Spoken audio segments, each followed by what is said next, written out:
අද දිනේදී විනපුරා පවතින අයහපත් කාලගුණය සම්බන්ධයෙන් කලගුණ විද්‍යා දෙපාර්තමේන්තුව අනතුරු ඇඟවීමේ නිවේදනයක් නිකුත් කර තිබේ.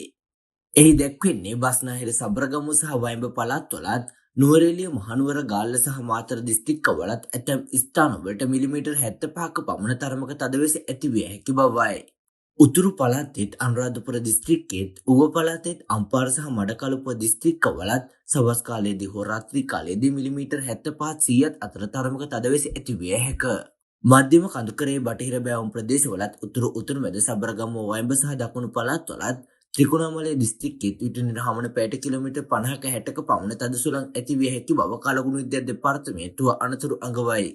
තද සුළං වලින් සිදුවන අනතුරු අවම කර ගැනීමට අවශ්‍ය පියවර ගන්නා ලෙස කලගුණ විද්‍යා දෙපාර්තමේන්තුව ජනතාවගෙන් ඉල්ලා සිටී.